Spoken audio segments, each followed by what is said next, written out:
This was me back in 2015. Before I had a YouTube channel, before I made videos, just a massive Final Fantasy fan exploding with excitement during the reveal of Final Fantasy VII Remake at E3, and I maintained that level of enthusiasm for quite a while. When Katase quietly let it slip that it was a multi-game project, nothing changed for me, and even though my excitement took a hit when they initially said they were turning it into an action game with cover mechanics, I was still on board. Since then though, I have been finding it incredibly hard to get hyped or excited for it. My main concern being that I have so many concerns. There are so many unanswered questions, and with each new trailer or reveal, more questions are raised without any of the others being addressed. Fast forward to PAX Australia just a few weeks ago, the first time a playable demo of Final Fantasy VII Remake was in the country, and I took full advantage of the opportunity. I played through the demo 3 times, exploring every inch, hoping to find some answers, and while I didn't exactly find any of the answers I was looking for, I did get some insights and I do have some experiences to share. Strap in, this is probably going to be a long one.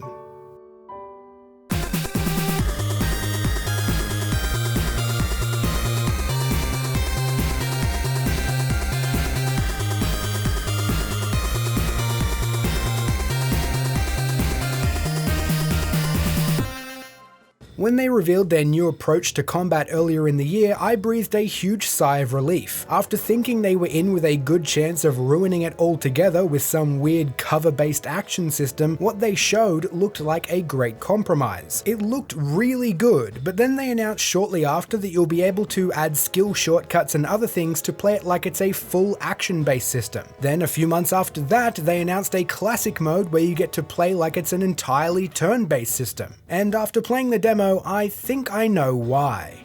The only combat control available in the demo was the quote-unquote intended way, the one they showed off earlier in the year. It's a hybrid action and turn-based system where you attack in real time to build up your ATB bar, which can then be expended by slowing time to a crawl, allowing you to choose magic, items, or an ability from a command menu. And it really doesn't feel all that good. I expected to like this bit of the demo. After seeing footage throughout the year, it was the one thing I wasn't worried about, but it quickly became clear that this hybrid system is the worst parts of both. The action component is little more than spamming the square button or holding L1 to block. Everything else is tied to the ATB menu-based component, and the way that menu-based part works by slowing time gave me the impression that I was being pressured to hurry up and make a decision, essentially stripping it of strategy and tactics, which are pillars of a good turn-based system. The reason you are going to have the option to switch to a full action system or a full menu-based system in the final game is because both of them are preferable to this mismatched hybrid system they were originally pitching, and I think the devs began to realize that over the course of the year, hence the announcements of shortcuts, classic mode, and other combat features. So it's hard to explain what the feel of the combat is, because mostly I was just wondering why either component was even there. If the only attacks that have any kind of impact are tied to the ATB system, what is the point of this spamming square component even existing? And I'm sure that people whose preferences flow to action-based systems would be wondering the opposite. Why are all my moves tied to an intrusive, flow-ruining menu-based component? What I can explain though is what the hugely expanded boss battle felt like. For those that don't know, the majority of the demo is the Guard Scorpion boss fight. In the original, this is the first boss you encounter. In the demo, you start just outside of an elevator, you descend down one ladder, fight some guards and robots, descend one more ladder, watch a cutscene, and then fight the Guard Scorpion. In the original, I'd conservatively estimate that on average it's a 2 to 4 minute fight. I didn't get the idea to time the fight in the remake with the stopwatch on my phone until my third playthrough, and by then I had worked out a pretty effective strategy, but that third attempt clocked in at 7 minutes and 37 seconds. That was including a 20 or so second boss dying cutscene at the end. Now, there is no way to know at the moment whether or not the Guard Scorpion will be the first boss in the remake like it was in the original. It does honestly seem a bit much for the very first boss players who are still learning the basics of combat are going to encounter. There are multiple different phases and a ton of new mechanics are being thrown at you during the fight. It does feel a little more like something made for a demo than it feels like an RPG's first boss. It's okay though, it didn't blow my mind or anything, but I think it's a pretty good indicator of the potential the new combat has in relation to boss fights. wise. They are definitely going to be able to make each boss feel very distinct and very different, assuming they put in the work. The one issue turn-based systems run into is that while the biggest of big bosses all feel different from one another, a lot of these smaller bosses and mini-bosses devolve into you going through the motions. They just end up being regular monsters with more health. I don't think that will ever be a problem in the remake if the Guard Scorpion fight is anything to go by.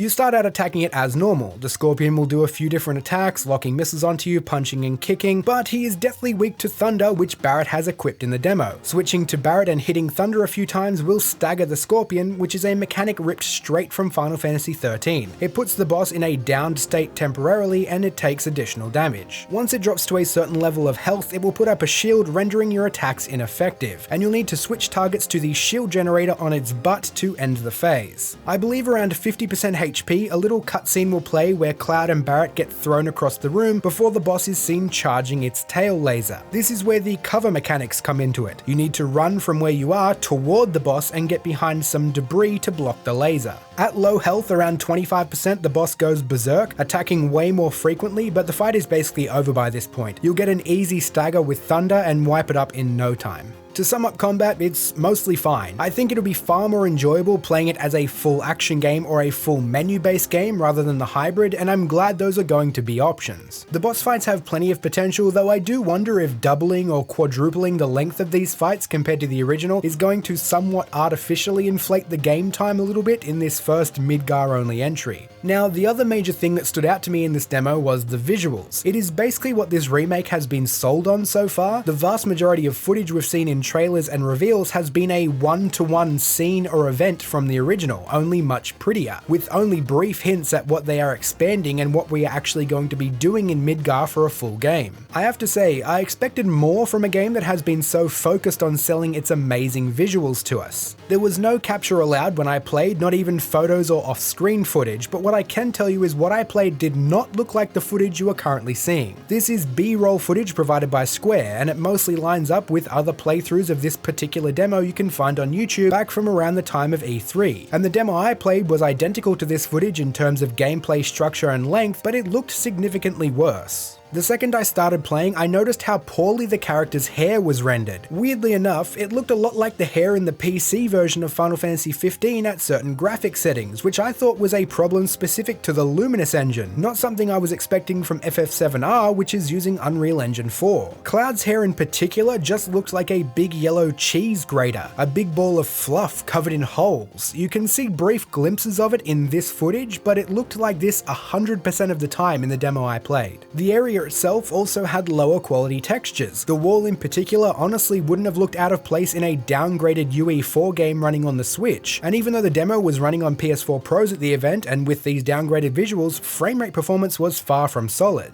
I should note that I have no idea whether this build is newer or older than the one at E3, or whether it's the same. My experience here by no means confirms visual downgrades for the final game, but I do have a hunch they'll be worse than we've seen in the trailers, though better looking than the demo I played. I'm about 80% sure that this will come to at least PC and PS5, if not other consoles. I don't think the PS4 Pro is capable of reaching the level of graphic fidelity we've been shown in trailers so far. One thing I can be positive about in this aspect though is the cutscene quality. There didn't appear to be any downgrades and they were excellent. Great direction and very impressive visually. And before moving on, I should also say that apart from how terrible the hair looked, even with the texture downgrades, the game still looked fine by modern standards. It looked mostly how I would have expected it to look if I hadn't been oversold by the trailers. Finally, we come to the music. I really liked the way it worked in the demo. In the original, you would have a music track for the area you were in, which would transition to a battle theme when you got into an encounter. But since there are no random encounters in the remake, the way it works is when you are running around in an area where enemies are present, you are ostensibly always in combat. You are running around, weapons drawn, ready to fight enemies in real time. You'll hear a music track of some sort while you're running around, which is the theme of the area. It's a little quiet and thin, but when you actually start attacking, properly entering combat, the music ramps up into a stronger, more lively mix of the track. I'm sure there has been at least one other game that approached music this way, but for the life of me I can't remember what it is. In any case, I really like it. It really works here. So, Like I said way back in the intro, playing this demo 3 times didn't really answer any of my questions. Questions like, what are we actually going to be doing in Midgar? How much has the story been expanded or changed? Is there going to be 20 hours of busy work filler side quests to stretch Midgar into a story? Are they going to be dank and gritty apart from the churn? Did we really need to learn that